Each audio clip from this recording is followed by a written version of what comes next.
You ever seen your mama beg a man not to take her baby? I did. I was 10 years old when they sold my little brother, 4 years old, still sucking his thumb. A man came down from Georgia, said he needed strong backs and small hands. My brother fit the bill. My mama dropped to her knees, wailing like her soul was breaking. But that auction block don't hear no prayers. They sold us like animals. Checked our teeth, our arms, our backs, like we were mules. Strangers decided our worth in dollars, not in love. Families were torn like pages from a book, and I never saw my brother again. Still, we endured. We learned to sing through sorrow.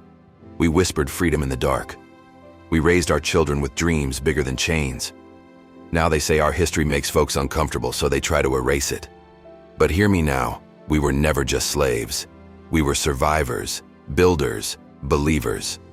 And as long as my story lives, you will not erase us. Like, share, and pass it on. Because truth has a rhythm they can never silence. At Black History Daily,